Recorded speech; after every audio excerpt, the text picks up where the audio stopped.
Volvo is an expensive chunk of steak. It is expensive because it's a huge chunk of steak. This is a small steak, expensive steak in a very high-end restaurant. Yeah. You're not even full after You're eating. not full after eating it. Or is that you go to a high-end restaurant and you order the second cheapest thing on the menu. In one swat, that hurt a lot of Evoque owners. Because of Velar owners, at least I'm second cheapest. You are cheapest. So we're in the Land Rover Velar, right? How do you pronounce it? Velar. Land Rover, Range Rover, Velar. Yes, that's the correct way. Land Rover, Range Rover, Velar. So now let's have a small lesson in Land Rover sub-brands. They divide their own brand into three. Defender is a brand in itself, or it's just... They want to develop it into a brand later on. And then you have the middle ground one, which is the Discovery. Remember last time there was a Freelander? Yeah, Freelander, they dropped it, right? That's been dropped. It became the Discovery Sport. Oh yes, Discovery Sport. So the Discovery is like the middle ground boy.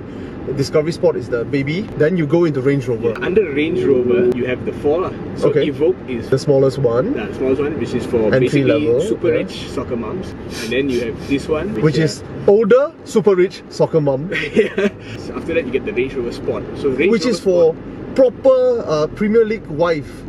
Huh? The Sport, the gimmick is that it has a third row of seats, and then you have the Range Rover full stop. Yeah. Basically, the full name is basically called Land Rover Range Rover. Yes, full stop. So the sub brand is represented by a car called Range Rover. His name is the brand, and that's for the Premier League player lah. Yep. Well, let's talk about first impressions. Shall we? First impression. So we are in a mighty expensive car here. Let's start with how we. Very big presence. The design, the lines from the outside are very clean. Definitely everywhere you go, people notice. The first thing I came in here was again the lines, right? The aircon vents, so narrow. So narrow, not practical, but looks so beautiful. The material they put on the dash. It's basically the design that stands out. That's my first impression. Subhash? My first impression is actually because this car has, to me, no tangible benefits over any of its competitors. So Malaysian. No, it's true. This car there's nothing on its. Its competitors are just outperforming it in every degree. This car is all about the subjective feel. Okay. It's all about the they say premium is a subjective. It's a state of mind. It's a subjective experience. I think we'll come back to that. It's very subjective. Yeah, exactly. So that, to me, the whole time I was driving it, it's like, how do I feel about this car? How is it making me feel? How are people perceiving me? But the car itself has not impressed me at all. My first impression is actually, well, deep down, like a bit different from what you said. I saw through from a business point of view exactly what this car is. You can call it whatever you want. Right. It's an E-Class. Basically, when you launch a C and you have an S, you want an E-Class. You know what I mean? Now, of course, it's not exactly following the convention of CES 357, but it is slot in between the Evoque, which is really entry level, because Evoque is really small. I'm not kidding you. It's really small. It is HRV small, and it slots in between because I know the Sport is just too large, so long. It is unwieldy, I would say. So this is a good balance. This is a CRV. This is a Harrier, usable daily without having to compromise on space.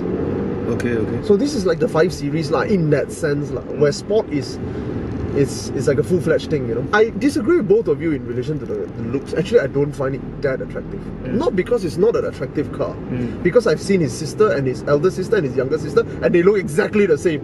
And I've been looking at them for 5 years or 6 years, and the youngest one come out exactly the same too. To me, it feels a bit long in the tooth. I felt that Range Rover is getting into something like Audi did 5 years ago, 6 years ago. Stuck in a rut. Where they found a very good look, but they cannot break free from it. They don't dare. They don't dare. Because it's comfortable.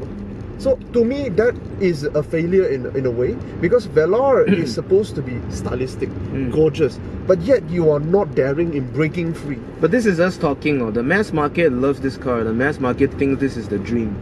This is even. They're saying this is even more than BM and Mercedes. I agree, because I mean, in a way, I would give that to Evoque, because Evoque was that breakthrough. But they are doing exactly the same thing in a bigger size.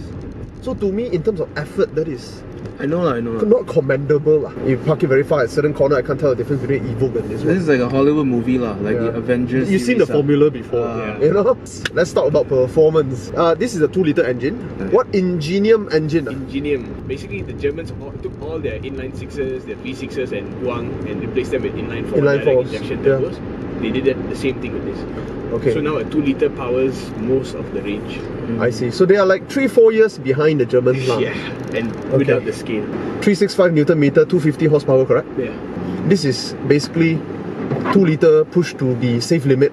Yeah. The absolute safe limit of right before you become a performance car. Pushing 1,800 plus kilograms. It's not slow lah, but the delivery was a bit. There's nothing visceral. Huh? It's not. It's not. It's enough. Actually, a bit more than enough. But I think my complaint is that the delivery is very poor. There's a turbo lag, right? There's a. I don't know how to describe it. I think the best way to describe it is your foot is, of course, controlling the car's performance.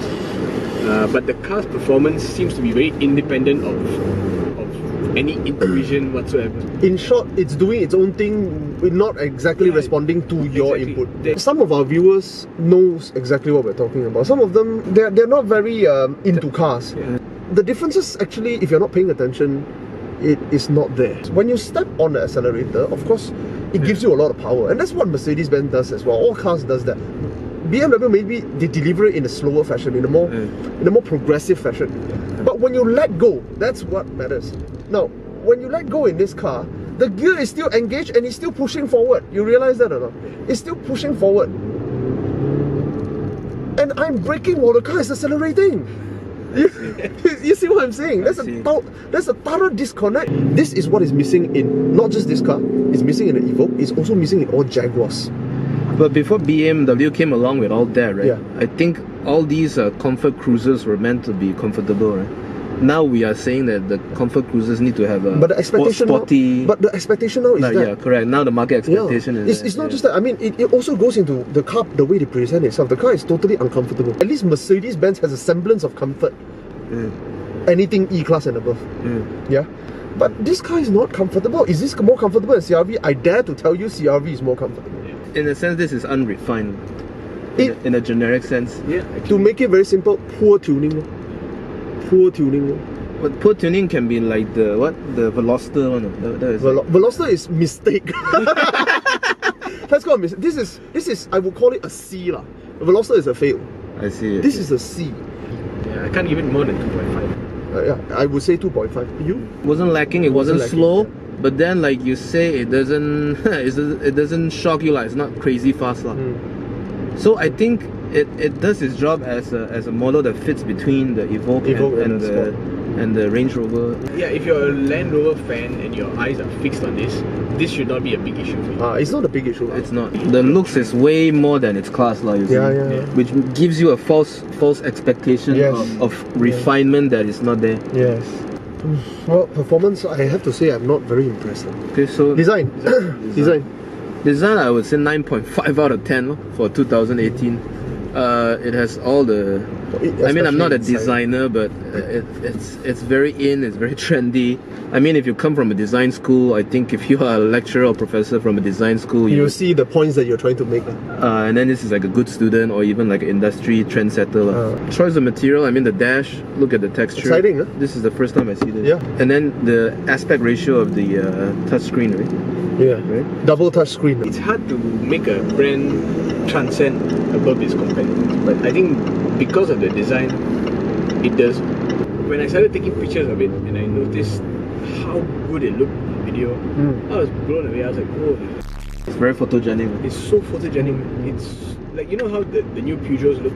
They look really juicy, you know. You want to keep looking at them. Yep. You want to keep The current Peugeots. The current Peugeots, yeah. You want to see the details and all that. And this one, when you start taking pictures of it with the lights, the right lighting, it's like, wow, I don't know how they did it. I think I agree with you. Outside, well, the only thing that disappointed me on the outside is the fact that they did not push the envelope lah. That's all. It's a good looking car, I don't deny that. Yeah, design, you want any concluding remarks? I mean, design wise, I have to say interior, there's a lot of design language that is very avant-garde. It's like an opera in here lah, if you're in the mood lah. But the rest of the car didn't meet up to that standard. That's why I was really pissed off. But if I didn't drive the car, I sit in here, I would say it is at Mercedes-Benz level in terms of how it makes you feel. I read the article about the guy who was responsible for Victoria Beckham and all the design of all the Land Rovers. Ian Callum. Yes. And I think he spoke about what luxury is, the idea of luxury, And I think what he's trying to get across is luxury for luxury's sake.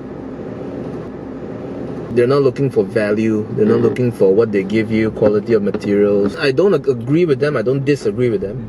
But I like Lexus' idea of luxury more, which is basically whatever they can give you, they give it to you and a bit more. And they will do whatever it takes to give you until you feel that you are so comfortable in the car. And it's not an idea. Lexus is tangible. Lexus luxury concept, it's not an idea, it's not a perception or not an image thingy. That we're going to value, I guess. I am thinking about my 3 Series sitting back here. And I'm thinking to myself, the legroom is roughly the same, the width is roughly the same, and it's much more comfortable. 555,000. Well, I'm genuinely angry right now. The reason is because I cannot find redeemable quality for it being sold at this price. If you tell me this car is 300,000, I'm going to tell you, well, I would say 300,000, you're getting a branded car with this kind of interior, this kind of power. Hey, okay, 500,000. Dude, there are a lot better cars out there for 500,000, for 400,000 than this. There's so many interpretations of comfort and luxury. Correct. I cannot, for one, define luxury as just being purely based on looks itself.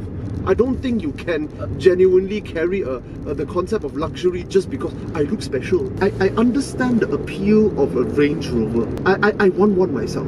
Because if money no problem and I'm bleeding money from every orifice that I have, I want a Range Rover because it is the biggest thing on the road. Now, I may not want a Bentley Bentayga because I don't believe a Bentley should be SUV. But I would go for a Range Rover. It is jam-packed of technology. It's genuinely capable. It is very comfortable, albeit a bit intimidating. It's supposed to be fast also, 6.7 seconds. It is fast. It is fast. But I'm not talking about Velar. I'm talking about Range Rover. Money. Let's say you're bleeding out of your orifices, all your I wouldn't look at this car. No, but your wife asks you, I need a car to send your 2 children, blah blah blah, and I want it to be a Range Rover since you are driving a big Range Rover now, and my Evoque is too small.